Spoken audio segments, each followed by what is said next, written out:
The Dutton family is in danger as they recover after a horrific attack on their lives in 1923's episode 4 on Paramount+.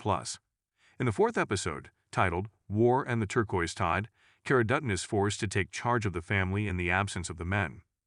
Banner Creighton gathers his forces to assault the Duttons and seize their land while Elizabeth deals with a problem of her own. Here is everything you need to know about the conclusion of episode 4 of 1923, which has Spencer Dutton receiving a summons to action. Cara is seen cleaning up blood in the kitchen after Jacob Dutton and Elizabeth Liz Strafford were treated in episode 4. Cara mourns the loss of her nephew John Dutton Sr., while the Dutton family is left scared as a result of the attack. Jacob, though, turns out to be still alive and suffering from the bullet wounds. When Cara consults with Zane Davis, he advises her not to cling to the fantasy that Jacob would fully recover. Cara is adamant, though, that they must conceal Jacob's survival for the time being. Later, Emma transports John's body to the Dutton family cemetery, where, assisted by other cowboys, he is buried. Elizabeth, who also survived the attack, is checked on by Cara. Elizabeth's wounds are being dressed by Cara as Jack visits Jacob. The remaining shepherds are gathered by Banner Creighton, who is strategizing his next course of action. He decides to launch a full-scale attack on the Duttons because he thinks the family's men have died. To prepare for the fight, he must first raise an army and money.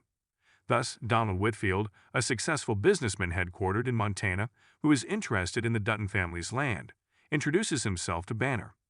Banner informs Whitfield of Jacob Dutton's alleged demise and declares the Yellowstone Ranch unprotected. After he conquers it, he offers the businessman a share of the Yellowstone Ranch. Banner wants an army to battle the Duttons in exchange. Whitfield accepts Banner's request for assistance in exchange for the right to mine the mountains that belong to the Dutton family. Whitfield funds Banner's troops to overthrow the Duttons when he agrees. Banner and his men then rob half of Yellowstone's herd in the dead of night, arriving at the ranch to pick up her daughter, Elizabeth's mother. Elizabeth, though, is adamant that she will with Jack. Elizabeth is given the choice after Cara intervenes. The young woman makes the decision to stay put and accepts the ranch in Yellowstone as her new home. As a result, Elizabeth's mother is compelled to withdraw. Jacob learns about the cattle theft from Zane, and he gives the cowboy instructions on how to safeguard their remaining herd. He requests Cara's attendance at the upcoming Livestock Association conference in his place.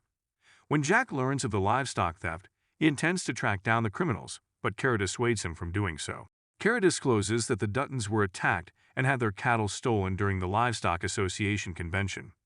She tells that Jacob has written a letter raising the motion to establish the Livestock Association's own police force, and that he is pursuing the thieves toward Wyoming.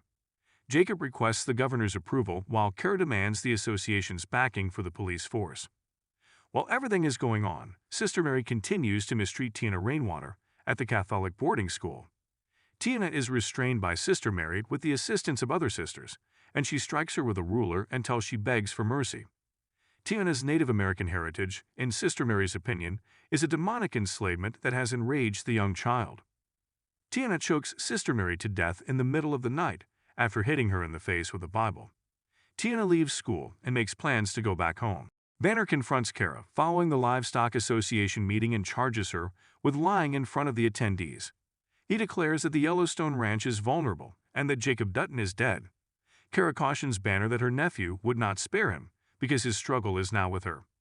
Cara expresses confidence that Spencer would return home to support his family in the fight against its adversaries, despite Banner's assumption that she is referring to the deceased John Dutton. Spencer and Alexandra get closer while Spencer is in Africa. At Spencer's cottage on the ocean, where the episode ends, we see Spencer and Alexandra. Spending time together, the newlyweds learn more about each other's life. However, when Alexandra discovers a stack of letters from Cara Dutton addressed to Spencer, she becomes a little worried. The letters are from Spencer's aunt, he explains. Spencer, on the other hand, hasn't read a single letter and doesn't plan to anytime soon. Spencer tells Alexandra that ever since he enlisted to fight in the First World War, he has been getting letters. Spencer eventually recognized that the letters made him feel weak and made him miss home. In the middle of the horrors of the war, Spencer could not afford to miss home. He believes that by avoiding reading the letters, he was able to survive the war.